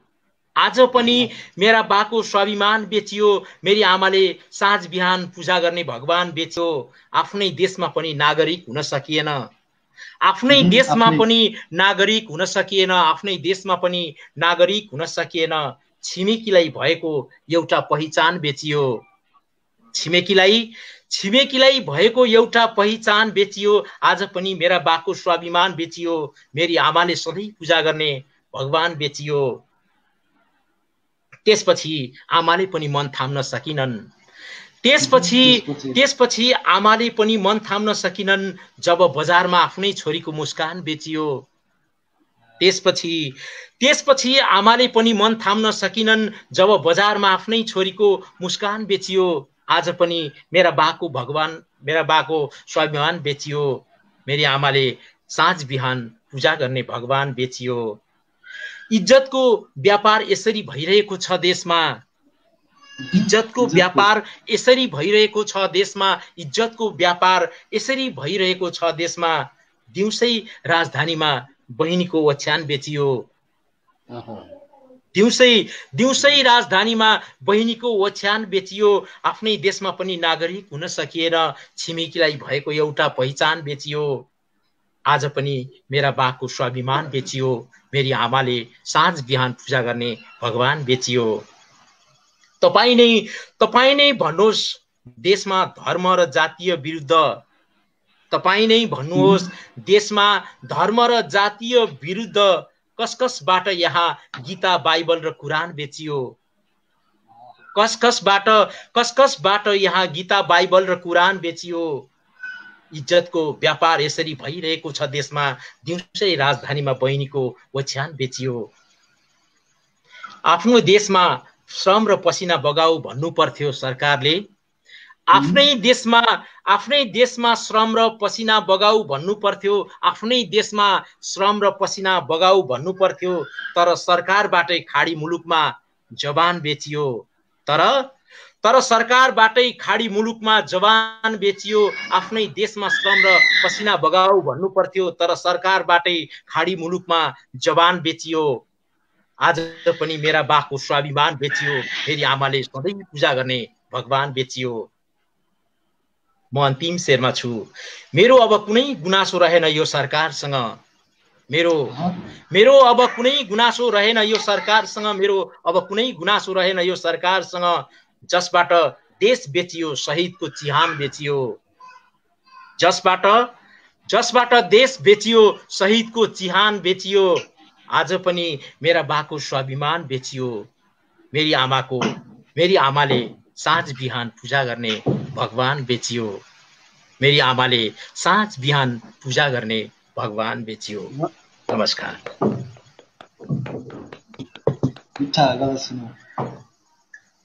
आभारी छौँ दाजु, एकदम धेरै धेरै धन्यवाद। निहालिरहनुहुने, अहिलेसम्म सँगसँगै सहयात्रा गर्नुहुने सबैमा फेरि पनि माया, प्यार, सम्झना, सम्मान छ। हामी कार्यक्रमको अन्तिमतिर छौँ। खगेन्द्र गिरी, कोपिला गुरुलाई जोड्ने प्रयासमै आजको बसाइको अन्तिममा पुगिसकेका छौँ। सायद नेपालगञ्जमा बत्ती गएको हुनुपर्छ, त्यसकारण उहाँलाई जोड्न सकेनौँ हामीले। मिठो भलाकुसारी गर्ने मन हो। अब पहिलेको जस्तै परिवेश बन्यो भने हामी प्रत्यक्ष स्टेजमै लम्कीमै सुनौला। प्रकट गुरुलाई, पुष्प दाजुलाई, त्यसै गरी खगेन्द्र गिरी, कोपिला गुरुलाई एउटा स्टेज प्रोग्राममा सुनौला हामी लम्कीमा, माहौल साम्य भयो भने।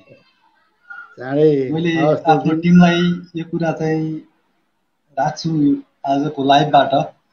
हामीले आजका 3 जना पाहुनालाई लम्कीमा एउटा श्रृङ्खलामा हामी जोडौँला। हामी अन्तिममा छौँ। मैले 1-2वटा प्रश्न राख्छु, त्यसपछि प्रकट गुरुका गजल सुन्छौँ, त्यसपछि हामी उजुलिनुपर्छ। प्रश्न राखौँ कि गजल सुनौँ भन्ने भइरहेको छ। मैले गजल सुनौँ न, एकछिनपछि राखौँला। प्रकट गुरुको एउटा गजल सुन्छौँ, त्यसपछि अनि 1-2वटा प्रश्न राखौँला। प्रकट गुरु, हजुर, ल हजुरको एउटा गजल सुन्छौँ, त्यसपछि केही प्रश्न राखौँला र अझ अर्को गजल सुनौँला। यो गजल धेरै मन पराएको हुँदाखेरि आफूलाई पनि सुनाउनु मन लाग्छ र त्यही मन पनि पर्छ। हुन्छ, मन पराएको गजल नै जाओस् भएको छ धेरैले। ल जाओस् गजल। धूप दीप बाली राख्यौ को आउँदैछ, धूप दीप बाली राख्यौ को आउँदैछ, आज हातका औँला चाली राख्यौ, को आउँदैछ आज दीप दीप बालिराख्यौ को आउँदैछ आज एउटा फुल भगवानलाई टिपे भइहाल्थ्यो त एउटा फुल भगवानलाई भगवान होइन कि भगवान एउटा फुल भगवानलाई टिपे भइहाल्थ्यो त सिङ्गै फुलको डाली राख्यौ को आउँदैछ आज अगरबत्ती जलाएर तुलसीको मठमा अगरबत्ती जलाएर तुलसीको मठमा छेउमा पूजा थाली राख्यौ को आउँदैछ आज हिजो अस्ति उक्किएका घरका छेउ कुना हिजो अस्ति उक्किएका घरका छेउ कुना बिहानदेखि टाली राख्यौ को आउँदैछ आज बस बिहानदेखि सजिएर परी बिहानदेखि सजिएर चिरी च्याट्ट परी शिरको सिउँदो खाली राख्यौ को आउँदैछ आज यति नै मिठो गजल सुन्यो निकै चर्चित गजल हो यो धेरैले मन पराएको गजल पनि हो एकदमै बेस्ट धेरैले मन पराउने मध्येमा मैले पनि धेरै मन पराएको गजल हो धन्यवाद गुरु मैले एउटा प्रश्न राखेँ त्यसपछि हामी एउटा प्रश्न मात्रै राख्छौँ त्यसपछि दुईटा गजल बोनस भनिरहनु भएको छ धेरैले गजल सुनाउला प्रश्नलाई मैले थाती राख्छु एउटा प्रश्न मात्रै राखेँ पुष्प दाजु हजुरले पनि जवाब दिनु होला सँगै मिलेर दुईजनाले ए हुन्छ हुन्छ हुन्छ हजुरलाई गजल लेख्दै देश दौडामा हमिरहँदा के पाए के गुमाए जस्तो लाग्छ प्रकट गुरु मैले गुमाएको केही पनि छैन जति पनि पाएँ मैले नाम माया सबैको माया पाएँ र मेरा गजलहरू पुरस्कृत बने गजल लेखेर के गुमायो भन्ने कुरा त मैले त छँदै छैन एउटा पनि छैन जति पनि पाएको छु मैले प्राप्ति पनि पाएको छु अब एक प्रकारले भन्ने हो भनेदेखि गजललाई अथवा चाहिँ नेपाली साहित्यलाई चाहिँ के बिदा अरे पुष्पजी के अरे अनुत्पादक अनुत्पादक भन्ने बेलामा टिकट काटेर मान्छेहरू त्यत्रो भिड बनेर आफूलाई चाहिँ त्यत्रो भनौँ न एक प्रकारले चाहिँ सहयोग गर्ने सङ्घ संस्थाहरू र श्रोताहरू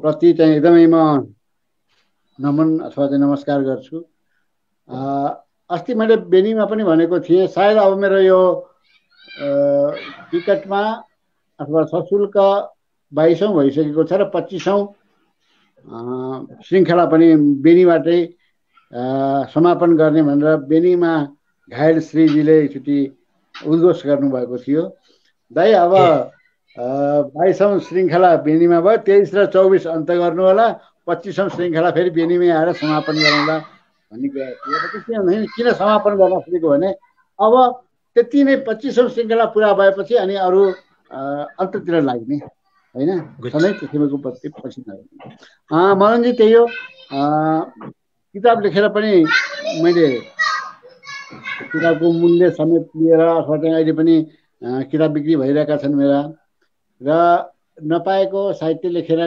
गुमाएको चिज मैले केही पनि छैन गुमाइयो भने अलिकति उमेर गुमाइयो होला अरू चाहिँ केही गुमाउनु परेको छैन हामी गजल सुन्छौँ गुरु अर्को गजल सुन्छौँ खै पुष्पजीले भन्नु भन्नु त ए होइन एकदम हामी लेख्ने मान्छेहरूको एउटा सबैभन्दा महत्त्वपूर्ण धर्मिता भनेको त्यही हो हामीले गुमाउने कुरै छैन खालि पाउने मात्रै छ हामीले जहाँ जहाँ हामी टेक्यौँ जुन जुन ठाउँमा हामीले टेक्यौँ त्यो ठाउँ हाम्रो निम्ति पवित्र स्थल तीर्थस्थल जस्तै छ आज हामी मदनजीसँग यसरी बसिरहेको छौँ यो भलाकुसारी गर्नुपर्ने एउटा ठुलो पवित्र तीर्थस्थल हो यो जोडिएको छौँ हामी यो यस निकट भएर जोडिन पाउनु हामी मदनजीसँग मात्रै जोडिएका छैनौँ आज विदेशका हरेक संसारका हरेक ठाउँमा हामी जोडिएका छौँ आज हामीलाई थुप्रै आदरणीय मित्रहरूले हेरिरहनु भएको छ त्यसमा कुनाले पनि हामीले पाएको माया यो सद्भाव, यो आशीर्वाद, यो लेख्ने मान्छेहरूको निम्ति सबैभन्दा ठुलो भगवान हो। यसैलाई एउटा पुण्यको रूपमा लिएका छौँ हामीले, तीर्थस्थल पर्छ। सही कुरा। हस् हस् हुन्छ। अब कुरालाई थाती राखौँ। गजल बोनस जाओस् भन्दै हुनुहुन्छ। अहिले प्रकट गुरुङको एउटा गजल सुनौ, त्यसपछि दुईवटा गजल बोनसमा सुनौला। ढोका खोली के पछि थियौ पिरतीको रनको लाग्यो। ढोका खोली के पछि थियौ पिरतीको रनको लाग्यो, छेउ आई के बसी थियौ पिरतीको रनको लाग्यो। अङ्ग सलबलाउँदै अङ्ग अङ्ग सुमसुम्याउँदै लाली अदर सलबलाउँदै अङ्गालोमा के खसी थियौ पिरतीको रनको लाग्यो। ढोका खोली के पछि थियौ पिरतीको रनको लाग्यो, छेउ आई के बसी थियौ तीको रनको लाग्यो। विष कन्या होइनौ तिमी भए मलाई विष लाग्थ्यो। विष कन्या होइनौ तिमी भए मलाई विष लाग्थ्यो, कामाग्निले के डसी थियौ पिरतीको रनको लाग्यो।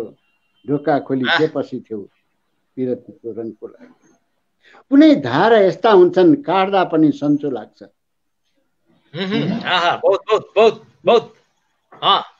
कुनै धारा यस्ता हुन्छन् काट्दा पनि सन्चो लाग्छ, प्रेमको छुरा के धसी थियौ पिरतीको रनको लाग्यो।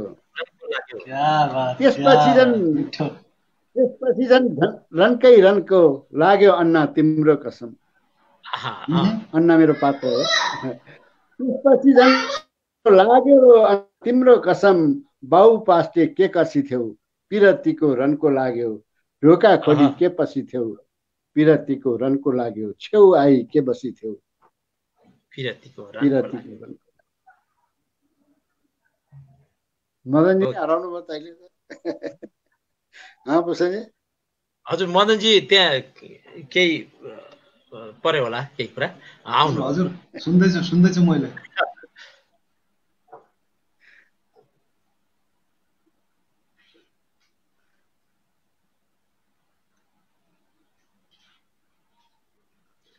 दाजु सुनौ न अर्को एउटा गजल सुन्यौँ हामीले। हस् अब दुईटा गजल बोनसमा सुन्छौँ। दुईजनाका चारवटा गजल सुन्छौँ। हामीलाई निहालिरहने सबैमा माया प्यार सम्झना। हामी 31औं श्रृङ्खला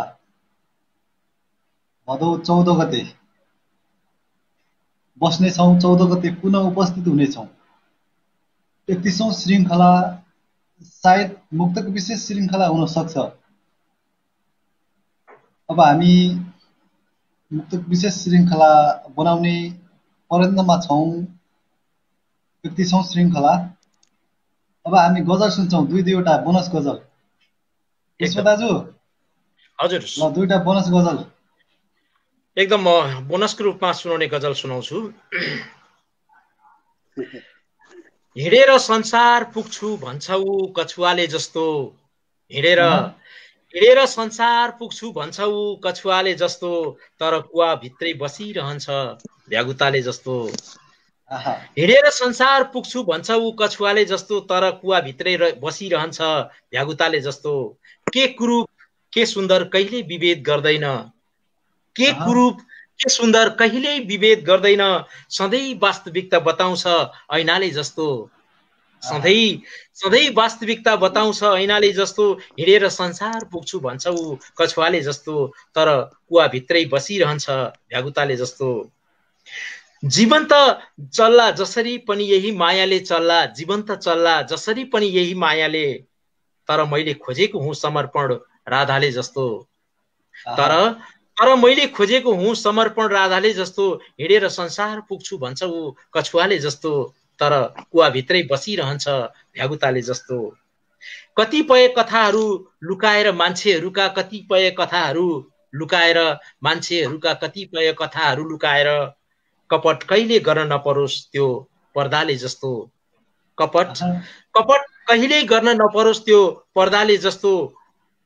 हिँडेर संसार पुग्छु भन्छौ कछुवाले जस्तो, तर कुवा भित्रै बसिरहन्छ भ्यागुताले जस्तो।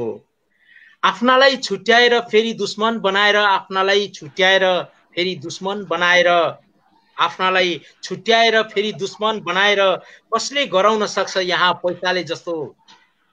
कसले गराउन सक्छ यहाँ पैसाले जस्तो?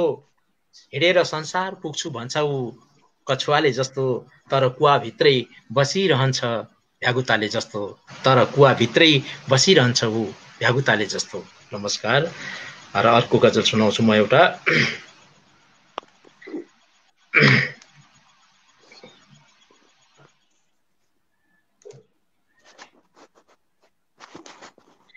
एक मिनट है त।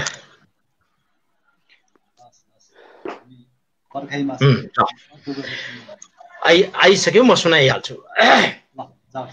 पुतलीहरू किन बत्तीमा सधैँ झुम्बिन खोज्छन् मदनजी? पुतलीहरू किन बत्तीमा सधैँ झुम्बिन खोज्छन्? एकै भेटमा कोही यहाँ मनमुटु सुम्पिन खोज्छन्। पुतलीहरू किन बत्तीमा सधैँ झुम्बिन खोज्छन्? पहिलो भेटमै कोही यहाँ मनमुटु सुम्पिन खोज्छन्। मान्छेका शरीरहरू जलाइन्छन् मसान घाटमा लगी, मान्छेका शरीरहरू जलाइन्छन् मसान घाटमा लगी, मान्छेका शरीरहरू जलाइन्छन् मसान घाटमा लगी। आत्माहरू भने फर्किएर नजिक भइदिन खोज्छ। आत्माहरू भने फर्किएर नजिक भइदिन खोज्छ।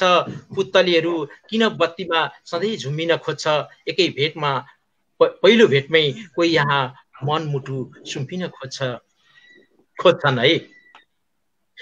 आफ्नै भन्नेहरूले पनि बिर्सिएको वर्षौं वर्ष भयो, आफ्नै भन्नेहरूले पनि बिर्सिएको वर्षौं वर्ष भयो। मेरो सपनाले हमेसा उनैलाई सम्झिन खोज्छन्। मेरो सपनाले भने हमेसा उनैलाई सम्झिन खोज्छन्। पुतलीहरू किन बत्तीमा सधैँ झुम्बिन खोज्छन्? एकै भेटमा कोही मनमुटु सुम्पिन खोज्छन्। गुनासो नगर्नु तिमीले कहिल्यै पनि बिर्स्यौ नभन्नु, गुनासो नगर्नु तिमीले कहिल्यै पनि बिर्स्यौ नभन्नु। तिम्रा यादहरू अझै आँखाबाट पोखिन खोज्छन्। तिम्रा यादहरू अझै आँखाबाट पोखिन खोज्छन्। आफ्नै भन्नेहरूले पनि बिर्सिएको वर्षौं वर्ष भयो। मेरो सपनाले हमेसा उनैलाई सम्झिन खोज्छन्। निकै प्रयास गरेको हुँ मैले आँखालाई बाँधौँ भनेर, निकै प्रयास गरेको हुँ मैले आँखालाई बाँधौँ भनेर। पुष्प फुलेको देखेर कोही आफै उम्किन खोज्छन्।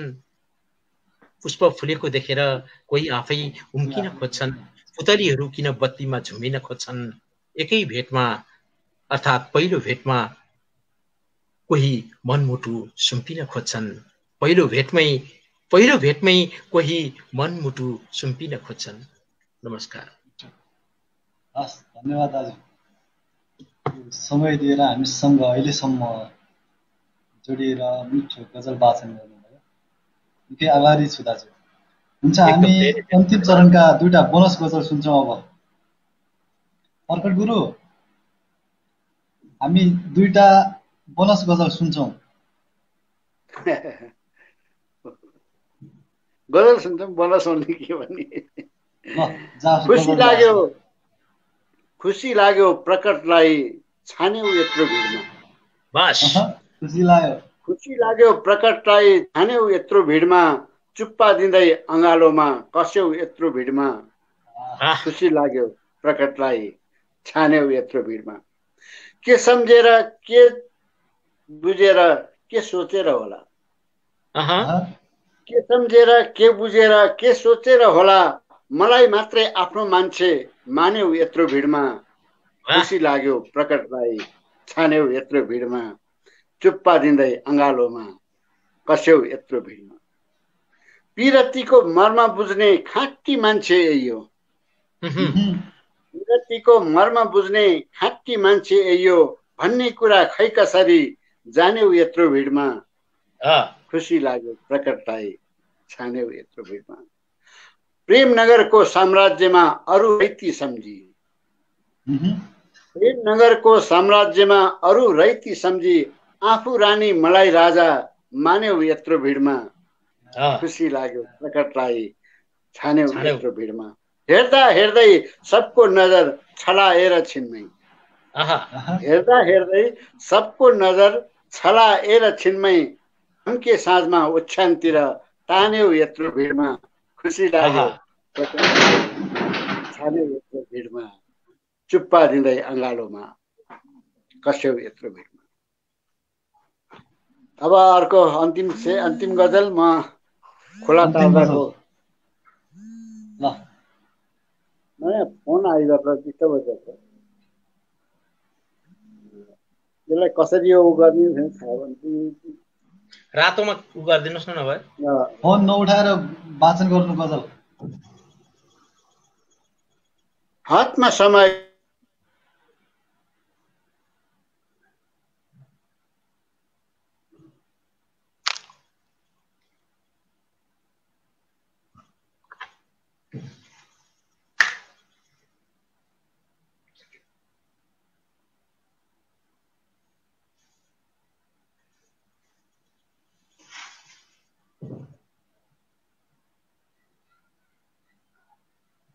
अर्को गुरु फोन आयो भन्दै हुनुहुन्थ्यो, सायद डिस्टर्ब गरेछ फोन। त्यो फोन आउँदैछ कि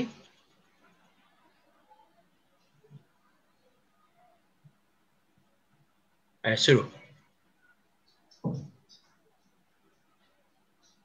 बाहिरिनु भयो, सायद फोन आएछ। अब इन गर्नुहोस्। अब हस्, अहिलेसम्म हामीलाई निहालिरहनु हुने सबैमा निकै आभारी छौँ। कार्यक्रमलाई धेरै गजल मनसम्म पुगाउनु भयो होला भन्ने आशा अभिलाषा बोकेका छौँ। धेरै सेयर गरेर धेरै गजल पारखी मनसम्म पुगाउनु भयो होला, सायद पुगाउनु भयो होला भन्ने लागिरहेको छ। अहिलेसम्म हामीलाई निहालिरहनु हुने, हामीलाई साथ सपोर्ट गर्नुहुने सबैप्रति निकै आभारी छौँ। प्रकट गुरु जोडिनु भयो, उहाँको गजल सुनौ अन्तिममा। ल गुरु, गजल सुन्दै थियौ अनि अलिकति प्राविधिक समस्या पर्नु गयो। अनलाइन डिस्कनेक्ट गर्छु भन्दाखेरि यही डिस्कनेक्ट हुनु गयो कि। गजल सुनौ। हातमा समाई उनलाई खोला तार्नुको मजा बेग्लै थियो।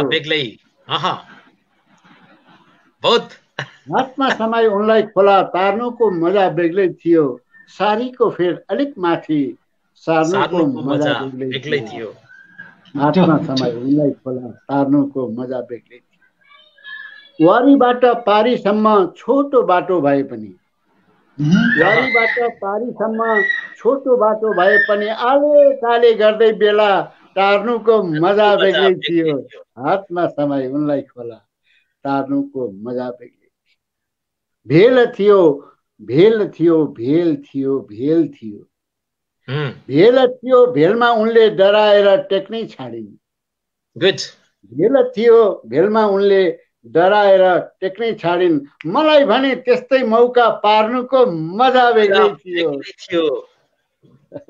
हातमा समाई उनलाई खोला तार्नुको मजा बेग्लै थियो। कुन्नी कता के गर्दा छोयो केमा पाखुराले, कुन्नी कता के गर्दा छोयो केमा पाखुराले, त्यति बेला मैले धित मार्नुको मजा बेग्लै थियो। हातमा समाई उनलाई खोला तार्नुको मजा बेग्लै थियो। खोला तरी आइयो किनार भिजिन उनी निथुक्क भई, खोला तरी आइयो किनार भिजिन उनी निथुक्क भई, लुगा निचोरेर पानी झार्नुको मजा बेग्लै थियो। हातमा समाई उनलाई तार्नुको मजा बेग्लै थियो। सारीको फेर अलिक माथि सार्नुको मजा बेग्लै थियो। प्रकट दाजुको यो गजल र भाग्यमानी साबुन प्रकट दाजुको नेपाली गजलकारिताको सबैभन्दा शिखरमा पुर्याएको गजल यही हो। यसैले प्रकट दाजुलाई नेपाली गजलको एउटा दस्तावेज बनाउन महत्त्वपूर्ण भूमिका खेलेको गजल बहुत सलाम गर्छु म।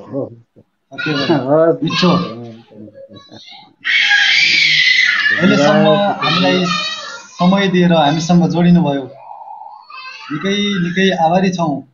पुष्प दाजु, यो समय दिएर हामीसँग जोडिएर मिठा गजल वाचन गर्नुभयो, निकै आभारी छौँ।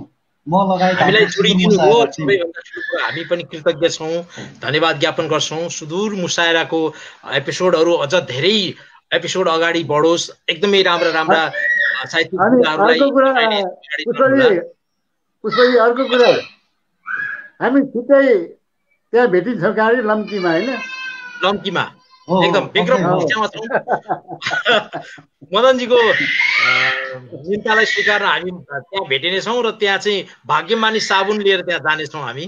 पक्कै पनि यो माहौल कोरोनाको त्रास र यो माहौल साम्य भयो भने पक्कै पनि हामी जरुर। लम्कीमा भेट्नेछौँ, मिठो कार्यक्रम गर्नेछौँ, गजल सुन्नेछौँ।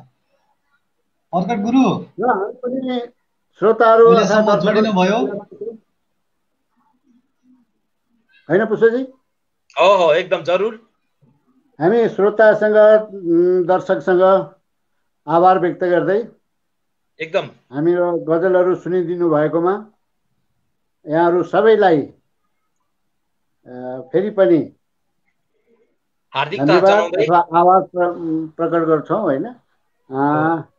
हामीलाई यहाँहरूको माया, यहाँको ममता अथवा यहाँको समीपता पायो भने हामीलाई लेख्ने अरू बढी ऊर्जा थपिँदै जान्छ। हस्, हामीलाई समय दिएर हामीसँग जोडिनु भयो, निकै आभारी छौँ हामी। मनमा शब्द नै आइरहेको छैन, के भनौँ भइरहेको छ। अन्तिममा निकै आभारी छौँ प्रकट गुरु। अब जे भन्नु छ लम्कीमा भेटेर भन्ने हो। अब लम्कीमै भेटेर भन्नुपर्छ। त्यसै गरी हामीसँग जोडिनु भयो, तर अन्तिमसम्म बत्तीले साथ दिएन खगेन्द्र गिरी कोपिला गुरुलाई पनि सम्झिन चाहन्छौँ। निकै आभारी छौँ उहाँप्रति पनि। अहिलेसम्म हामीलाई हेरेर, हामीलाई निहालेर साथ दिनुहुने सबै श्रोता, पाठक, गजलकार सबैमा निकै मिठो माया, प्यार, सम्झना र हामीलाई पर्दा पछाडिबाट सपोर्ट गर्नुहुने रमा लम्सालजीलाई पनि सम्झिन चाहन्छु। अहिले यो बसाइ यसरी बस्नुपर्छ भनेर योजना बनाउनु हुने आदरणीय दाजु दुर्गाराज गिरी प्रियसी दाजुलाई पनि सम्झिन्छु। अबको श्रृङ्खलामा उहाँलाई ल्याउँदा कस्तो होला भाइ भन्नुभएको थियो। हामी यो बीचमा रोकेर भन्छौँ, दिगराजी एकदमै लगातार दिगराजीले हामीलाई एकदमै प्रेरणा दिइरहनु भएको थियो, हामीलाई जगाइरहनु भएको थियो। एकचोटि जसरी पनि हामी बस्नुपर्छ भन्दै हुनुहुन्थ्यो। त्यस्तै गरेर रोमा लम्साल बहिनीलाई पनि धेरै हामी सम्झिरहेका छौँ। यतिखेर प्रगत दाजु पोखराबाट, पुष्प अधिकारी अञ्जली चितवनबाट हामी सम्झिरहेका छौँ। तपाईँको पर्दा पछाडिका सबै युनिटलाई, सबै प्राविधिक मित्रलाई, हामीलाई जागरण गर्ने, जगाउने सबै मित्रहरूलाई एकदम धेरै सम्झना, धेरै धन्यवाद। हस्, नाम लिउँ भने त पर्दा पछाडिबाट धेरै हुनुहुन्छ। सबैलाई एकमुष्टमा धन्यवाद छ, माया, प्यार, सम्झना छ। अब हामी अन्तिममा छौँ। आज हामीलाई समय दिएर हामीसँग जोडिनु भयो। सल्युट गर्छु म प्रकट गुरु र पुष्प दाजुलाई र कोपिला गुरुलाई। र अन्तिममा छौँ, हामी छुटिन्छौँ। नमस्कार। हस्, धन्यवाद, धेरै धन्यवाद।